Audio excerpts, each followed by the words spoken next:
Hi everybody, it's Saturday morning, just taking my my son to football, and I'm just doing some work in the car while I wait for him.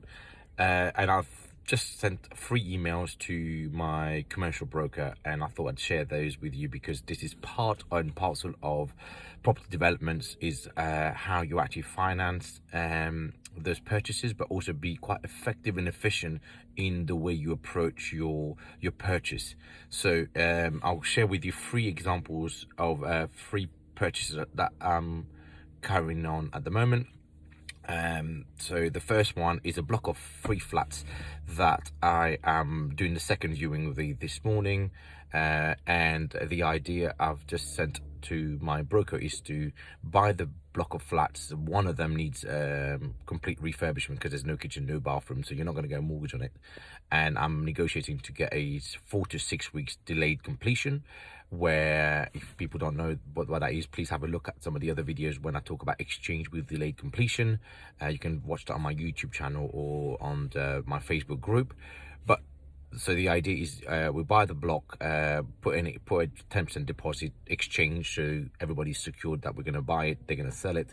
Then I'll move on to do the refurb. So right now I'm emailing my broker to say, be ready though, in 4 to 6 weeks time we're going to take a product which is a mortgage that will buy the block as of one freehold, and then we sit on it for 6 months, because after 6 months of ownership you can then title split them much easier, but also there's more lenders available. So I can sit on this mortgage with 25% deposit, with those 3 flats that's it on that title, and then wait for 6 months. By that time hopefully I would have done all of the refurb on all 3 flats anyway, increasing that value. Then at 6 months I will create the title splitting that needs to happen, and refinance it away from the current lender that we're going to take to 3 different lenders.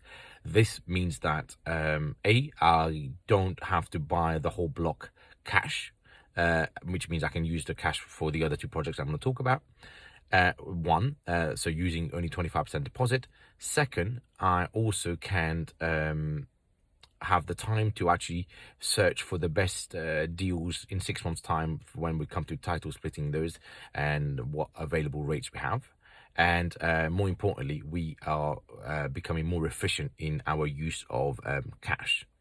So by releasing money out of this particular deal of the blocks of flats, I'm using then part of that money to buy the next one, which is currently in process. So I exchanged on Monday. And again, here the house has not been touched for about 40 years. So the agreement with the seller here has been to buy it with a delayed completion of 6 weeks, because it's Christmas time as well. So I added an extra 2 weeks because we're not going to work around Christmas. And I've given 10% deposit to secure the purchase. Now I'm emailing my broker to say, be ready with the product so that we can get the surveyor in maybe at week 3, week 4. That gives us another 2 weeks to get a mortgage offer, so that by the time I'm finishing my refurbishment, I've only put 10% deposit down to buy the place and secure the place, done the refurb, and at the 6th week I'm getting a mortgage out on it, so I'm not having to then buy the property outright cash. So again, efficiency on the use of money in several projects. And the third one that I've just emailed my broker on is you might have seen some of the videos I've posted on this title splitting project with the bungalow that I've bought with a long plot of land. So the ongoing update is basically, now I've got a ransom strip price from one of the national builders. I am negotiating with them, and they started off quite high, and we are almost, I've managed to half the amount that they started with, just by going back and looking at their models and their pricing structure in that model that they used. I think £1,300 square meter, when the average square meter to build a house is roughly around 1,700-1,800. So we are there or thereabouts now. So we're reducing the amount that they're asking for the ransom strip. But on this one, there's a bit more complication to it. So there's only one access to that plot of land right now. So, and that's the one that I'm going to split in half. So right now, I've asked my broker to get find a deal with no ERCs, so we can actually then ERCs is early repayment charge, so I can release 75% of my cash on that house because I bought it cash. There's about £350,000 sitting there, so the refurb is almost done now. So the plan is to refinance 75% of that £350,000, so I can use it in other projects. And the plan with the no ERCs will be that once I've refinanced it, I will take a mortgage product for about a year with no early repayment charge.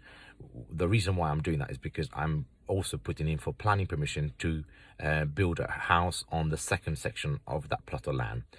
I expect some resistance from the local residents, so it might take 6 months, might take a year. So that's why I'm reducing my risk and releasing my cash so that I can use it in other projects while I wait for this planning permission to come through. In between that time, the house is refurbished. I will put a tenant in there in January, so there will be cash flowing. It will be a cash flowing property. But once I get the planning permission, then the next phase of the project will happen, which will be then we'll refinance out to another lender. We split the title between the existing house, creating access at the back of that garden for the existing house, and then the new plot, which is at the front of the existing house, will become the plot of land that we will build on another 3-bedroom house. So the key here of part of this video is to be effective in your use of financing so that you can buy things for cash or use exchange with delayed completion, that you can actually then do more projects at the same time. But you've got to be efficient, you've got to be programmed in such a way that you are getting into and out of projects as quickly as possible using almost the same money, but you're doing that velocity of usage of that capital a lot more, and that then allows you to create more wealth at the same period of time. So don't do one project when you can do 3. Don't use the same money for one house when you can buy 5 or 6. But it takes a bit of programming, it takes a bit of thinking through, and this is what I also teach on my property coaching courses that I do on a one-to-one to people. So you be effective in your use of resources and you then become more successful. So if you're interested in that, get in touch. The links are below and in after this video as well. I've also got a couple of books that I've written called Scale Your Wealth Through Properties, and again I talk about my 6 key strategies there for investment in properties, as well as I've just launched last week my book on title splitting, which takes the reader through the process of title splitting, what it is and how to make money out of it. But that's it for now, and I'll catch you in the next video. Thanks.